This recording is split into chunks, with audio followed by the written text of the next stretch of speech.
নমস্কার বন্ধুরা।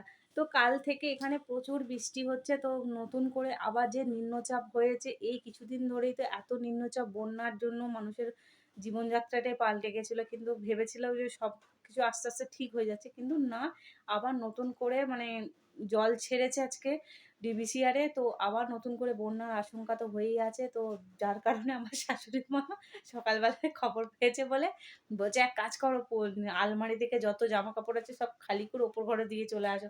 তো সত্যি, সত্যি আমি রান্না করেছি দেখো, মা সব জামাকাপড় কেমন ব্যাগ, ব্যাগ করে এই দেখো, দেখেছো? এরম ব্যাগে, ব্যাগে করে সব বুচকি, বুচকি করে বয়ে, বয়ে ওপরে এই ঘরে রেখে গেছে, ওই ঘরে দিয়ে গেছে। আমাকে বলছে, "তোমার রান্না হয়ে গেলে বাকিগুলো এবার তুলে নিয়ে আসবে।"